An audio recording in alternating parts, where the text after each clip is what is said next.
جانب سے یہ ایک بروئے کار لائیں اور اس کے جو ہے ثمرات جو ہے عام عوام تک کی پہنچنا شروع ہو جائیں۔ تو اس امید کے ساتھ کہ یہ جو پالیسیز بن رہی ہیں اور یہ تمام تر صورتحال ڈیولپ ہو رہی ہیں، یہ جو ہے وہ مثبت نتائج کا پیش خیمہ ہو، گرچہ پاکستان کے اندر بالخصوص کراچی کے اندر جو تھوڑا سا سیاسی انتشار کی صورتحال ہے، اس ٹائپ کی صورتحال سے بھی بر وقت نمٹنا ہوگا عمران خان صاحب نے، کیونکہ ایسی صورتحال جو ہے وہ معاشی سرگرمیوں کو مزید جو ہے نقصانات پہنچا سکتی ہیں، جس کی وجہ سے پاکستان کی جو یہ نمبرز آئے ہیں ان کے ثمرات کو جو کیپٹلائز کرنے کے لیے گورنمنٹ حکمت عملی تیار کر رہی ہے، اس میں شاید تھوڑی سی دشواری کا سامنا کرنا پڑ جائے۔ تو بہرحال کراچی میں جو ایک صورتحال ہے لا اینڈ آرڈر کے حوالے سے، بالخصوص جو بلوچستان کے اندر کچھ لوگوں کو شہید کر دیا گیا یا مار دیا گیا، ان کے حوالے سے کچھ تحفظات ہیں لوگوں کو، اور انہوں نے گورنمنٹ سے ڈیمانڈ کی ہے کہ قاتلوں کو پکڑا جائے۔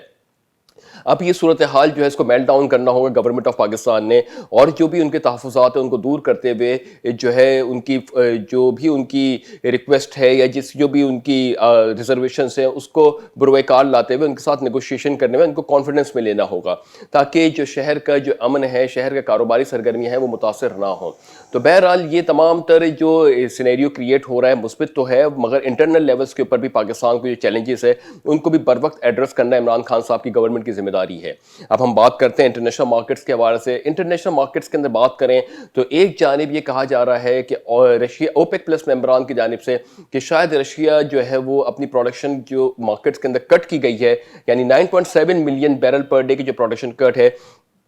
اس میں رشیا شاید کہہ رہا ہے کہ ہم اپنی پروڈکشن آؤٹ پٹ کو واپس لے کے لیولز پہ لے کر آئیں۔ تو یہ ایک صورتحال تھی جس کی وجہ سے عالمی مارکیٹس آئل کے اندر بالخصوص جو ہے وہ ایک ڈپریسو سینیریو کریٹ ہو رہا تھا، کیونکہ کووڈ کی وجہ سے ڈیمانڈز کا اس طریقے سے نہ بڑھنا ایک تھوڑا سا مشکل صورتحال اختیار کرتا جا رہا ہے۔ وہیں پر جو ہے دوسری جانب اگر Russia oil out put market میں لے کے آتا ہے تو ڈیمانڈ اور سپلائی کے درمیان گیپ کے بڑھ جانے کی وجہ سے آئل ابھی اینٹیسپیٹ یہ کر رہا تھا کہ اس کو کریکشن فیز میں جانا چاہیے۔ وہیں پر سعودی عرب نے کہا ہے کہ وہ والنٹریلی بیسس پہ، یعنی رضاکارانہ بیسس کے اوپر 1 ملین بیرل پر ڈے کے ساتھ پروڈکشن کٹ میں ڈال رہا ہے۔ اس نیوز نے کافی مثبت اقدامات دیے، سعودی عرب کی جانب سے جو پیش رفت ہوئی اس کی وجہ سے دیکھا جائے تو آئل کے اندر تھوڑا سا اسٹیبلٹی آتی ہوئی دکھائی دی، جبکہ WTI کروڈ جو ہے وہ تقریباً 51 سینٹس پلس ہونے کے بعد $50.44 پر بیرل پہ ٹریڈ ہو رہا ہے۔ برینٹ تقریباً 81 سینٹس پلس ہونے کے بعد $54.40 پر بیرل پہ ٹریڈ ہو رہا ہے۔ گولڈ تقریباً $4.30 پلس ہونے کے بعد $1958.70 پر آؤنس پہ ٹریڈ ہو رہا ہے۔ سلور تقریباً $0.285 پلس ہونے کے بعد $27.94 پر آؤنس پہ ٹریڈ ہو رہا ہے۔ مجموعی طور پہ عالمی مارکیٹس کے اندر ایک ملا جلا رجحان ہے۔ ایک جانب جو ہے وہ ابھی پروڈکشن کٹ کے اوپر تو آئل کو لے کے جایا جا رہا ہے، مگر ہم اس کو یہ کہیں گے کہ ایک کوانٹیٹیو ایزنگ کے تحت یا ایک پریشرس سینیریو کے تحت اپنی ڈیلیبریٹ اپنی پروڈکشن کٹ کر کے مارکیٹ کے اندر ڈیمانڈ اینڈ سپلائی کے گیپ کو مینٹین کرنے کی آرٹیفیشل کوشش کی جا رہی ہے۔ اگر یہ مارکیٹس اپنے پوٹینشیل کے اوپر اگر رن کر رہی ہوتی اور 10% جو آئل کی پروڈکشن کٹ کی گئی ہے، یعنی دنیا کی جو آئل آؤٹ پٹ ہے وہ تقریباً 100 ملین بیرل پر ڈے کے حساب سے ہے، وہیں پر 9.7 ملین لگ بھگ 10% کی پروڈکشن کٹ کے اوپر جو ہے یہ پرائز مینٹین ہو رہے ہیں۔ اگر وہ پروڈکشن جو کٹ کی گئی ہے وہ بھی مارکیٹس کے اندر آ جاتی ہے تو یہ جو آئل کا سینیریو ہے تقریباً $33 کے درمیان کہیں اپنے آپ کو بیلنس آؤٹ کر رہا ہوتا، اور شاید اس سے نیچے بھی جانے کا چانس رکھتا۔ کہیں کہیں یہ کہا جاتا ہے کہ تقریباً $27 کے قریب آئل اس وقت ٹریڈ ہو رہا ہوتا۔ اس پرائز کی جو ڈیپریسیشن ہے یا پرائز کا افیکٹ ہے، اس کو مینٹین کرنے کے لیے پروڈکشن کٹ کے اوپر گئے ہیں اوپیک پلس ممبران۔ دیکھنا یہ ہے کہ کب تک یہ ڈیمانڈ بحال ہوتی ہے عالمی مارکیٹس کے اندر، اور یہ پروڈکشن کٹ کب ختم کر کے آؤٹ پٹ پہ بحال کی جاتی ہے۔ تو یہ تو انٹرنیشنل سینیریو تھا۔ پاکستان کے اندر بھی کچھ مثبت اقدامات کیے جا رہے ہیں جس کی وجہ سے ہم امید کرتے ہیں کہ آنے والے دن پاکستان کی معاشی سرگرمیوں کے لیے بہتر ہوں۔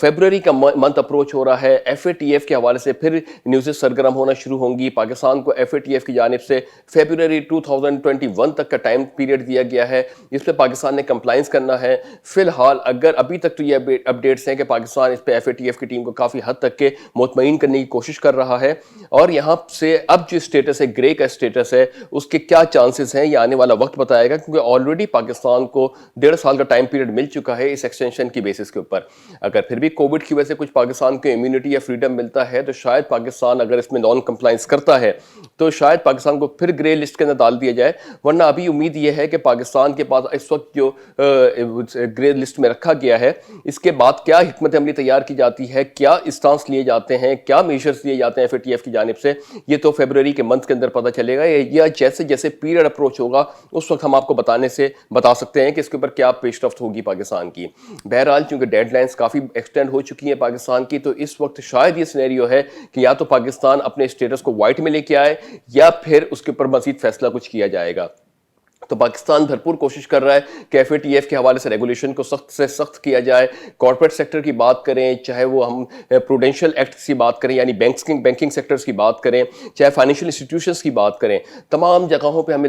FATF کے ریگولیشن کے حساب سے قانون نافذ ہوتے ہوئے دکھائی دے رہے ہیں. مگر ان تمام چیزوں کے اندر تھوڑے سے ایک آبسٹیکلس اور ہنڈرنس ضرور آ رہی ہے پاکستان میں, کہ پاکستان کی ایک جو کمیونٹی ہے وہ اتنی, اور ایک تو ہمارے کو سب سے پہلے سسٹم مینٹین کرنا ہے اور ان تمام چیزوں کو ڈاکیومنٹڈ کرنا ہے. اس میں شاید پاکستان کو ابھی 6 ماہ سے 1 سال کا پیریڈ مزید لگ سکتا ہے ان تمام چیزوں کو ڈاکیومنٹڈ کرنے کے لیے. یہ ایک رفلی انالیسس ہے, ہو سکتا ہے کہ اس سے پہلے بھی ہو جائے, مگر چونکہ سسٹم بنانے میں تھوڑا سا ٹائم درکار ہوگا, اس لیے پاکستان کے لیے ہم ایک ایکسپیکٹ یہ کر رہے ہیں کہ اس میں کچھ مزید پیریڈ درکار ہوگا. اور اس کے پہلے گورنمنٹ آف پاکستان کو چاہیے کہ وہ ایک ایسی ایمنسٹی دے جس کے تحت تمام تر لوگوں کو جو ہے وہ ٹیکس نیٹ میں لا کے اور تمام تر بالکل بینیفٹ دے کے اور ان کو اس ڈاکیومنٹیشن کے اندر لے آئیں, تاکہ FATF کی ریگولیشن کو بر وقت اور ٹائملی مینج کیا جا سکے. تو یہ امید ہی کرتے ہیں کہ آنے والے دن نہ صرف پاکستان کی معیشت کے لیے بلکہ عالمی معیشت کے لیے بھی اچھے ہوں گے. اس دعا کے ساتھ کہ اللہ تعالیٰ پاک سر زمین کو شاد باد آباد رکھے. اپنا بہت بہت بہت خیال رکھیے گا. اپنے ہوسٹ علی محمد عثمانی کو اجازت دیجیے. اللہ حافظ.